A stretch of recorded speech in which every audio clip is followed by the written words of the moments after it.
What is good, y'all? It is Anime K here, and we are back with another video. Now, today we're going to be talking about the strongest genin in Naruto. And even if you succeed and you get your revenge, what will you have then? Nothing. Emptiness. So, there's been a lot of arguments who the strongest genin is, and I personally think the argument was already decided when we got to see Naruto and Sasuke fight. Now, there's been a lot of answers who the strongest genin could have been. People say Rock Lee, Neji, Gaara. People even throw Kakashi in there, Minato, Fugoku.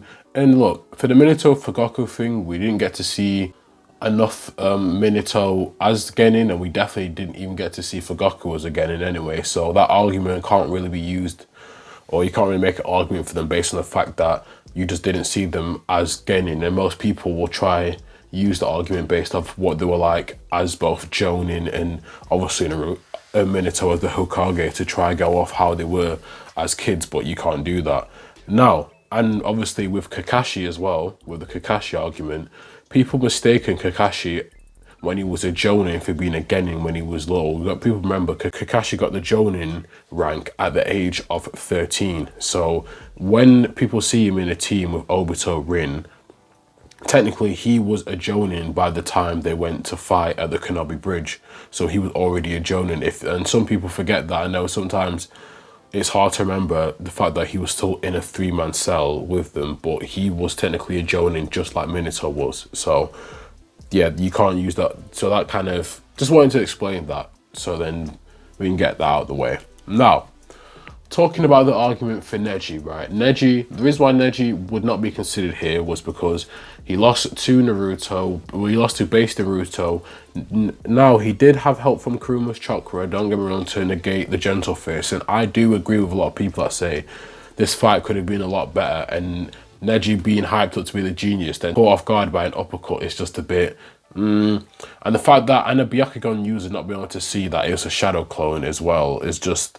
I don't know, it was very out of character for Neji, I think, and it was shown just for the fact that Naruto was the main character.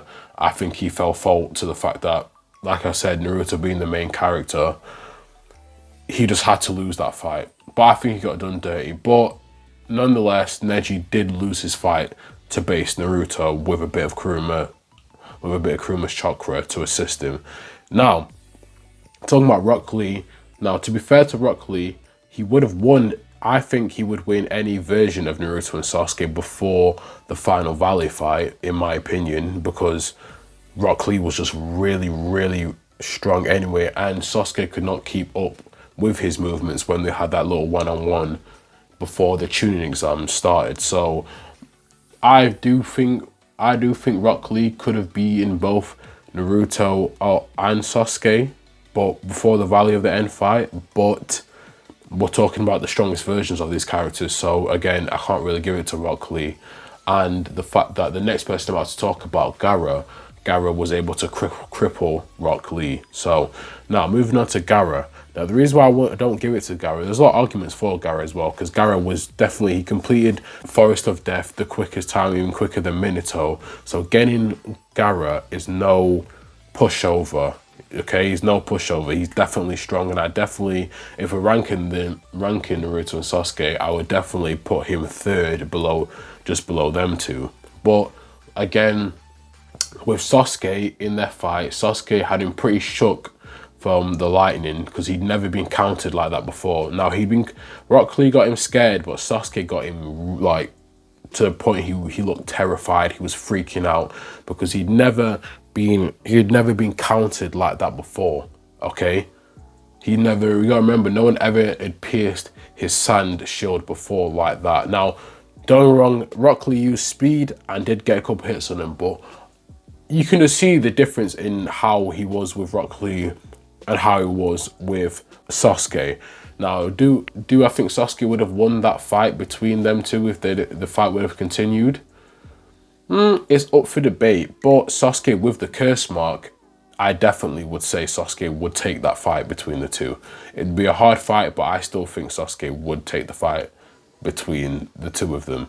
And obviously when he fought Naruto, you know, Naruto used his 1,000 shadow clone jutsu, plus with Gamma Bunta as well, and then the Kuruma transformation, all gave him the win against Gaara. Now, and that wasn't even with Kuruma's, no, well, it was with a bit of Kuruma's chakra for the transformation, but do I think Gaara could go up against One Tail Naruto? I don't think so. The fact that what Naruto did to him without that One Tail Jin cloak. So that excludes all the kind of candidates for the Genin fight for the strongest Genin, okay?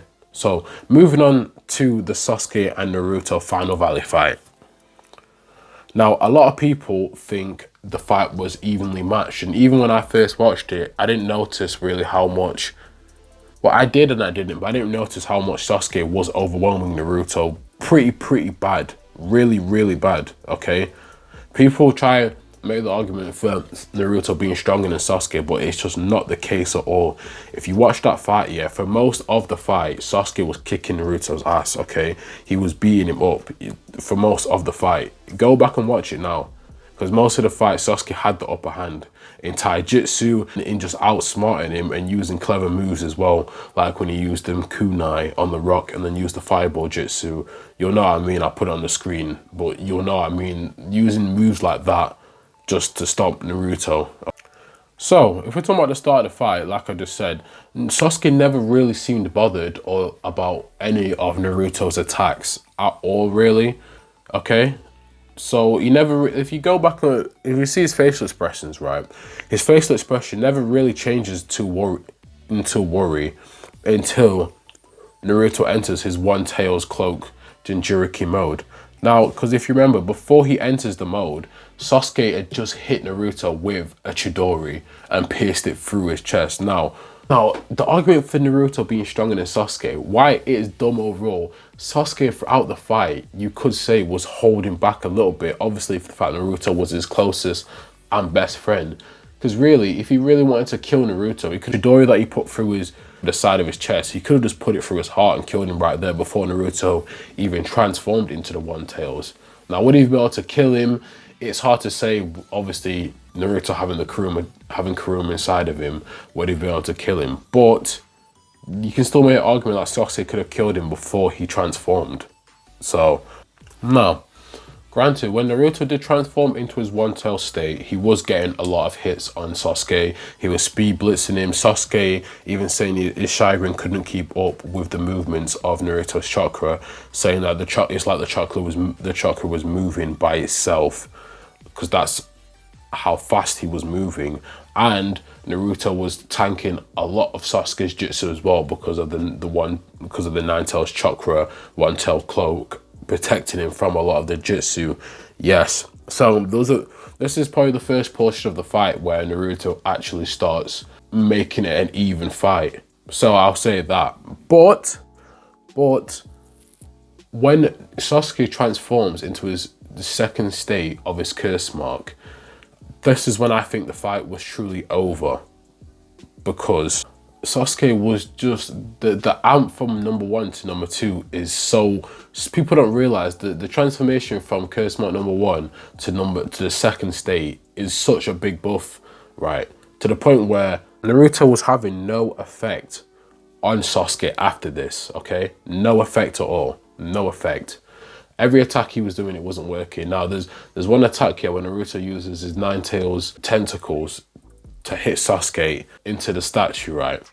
And Sasuke uses his wing to protect himself and just launches Naruto into the stone, breaking his arm as well. And just the fact that he's able just to tank Naruto's moves so easily after transforming into Curse Mark 2, I think people underestimate how much Sasuke was dominating the fight and how much more power he had than Naruto.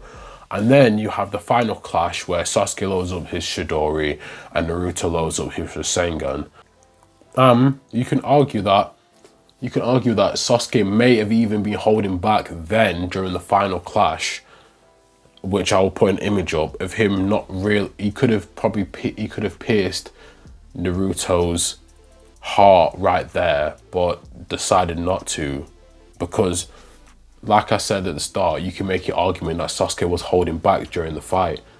So it just goes to show you how much more powerful Curse Mark 2 second stage 2 Sasuke was than One Tails Naruto.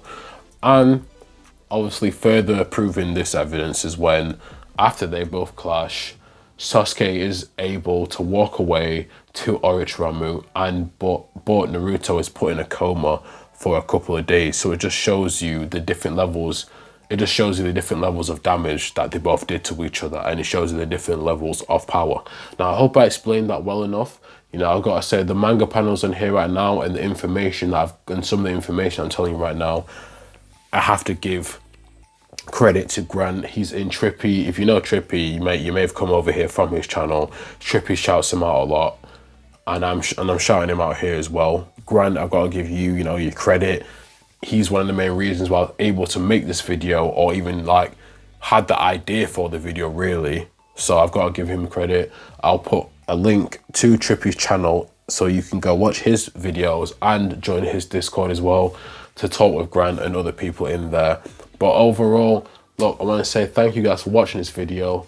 And look, and that is why I think Sasuke is the strongest genin. Now, if you guys disagree with me, leave your comments in the comment section. I'd love to read them. I'd love to debate with you guys in the comments, or join Trippy's Discord and we can debate about it there. But look, yeah, it was a great video. And look, the Sasuke disrespect needs to stop, because I feel like mostly every fight Sasuke is in, there's always someone trying to downplay what he actually does, or not giving him his credit for that. So I just want to come here, I just give him his credit, because he deserves it. He's a strong character, and you just have to, no matter how much you may not like him, he's a strong character, okay? But look, this has been Anime K, and peace, and thank you for watching, and shout out to Grant again, and I'm out. Thank you.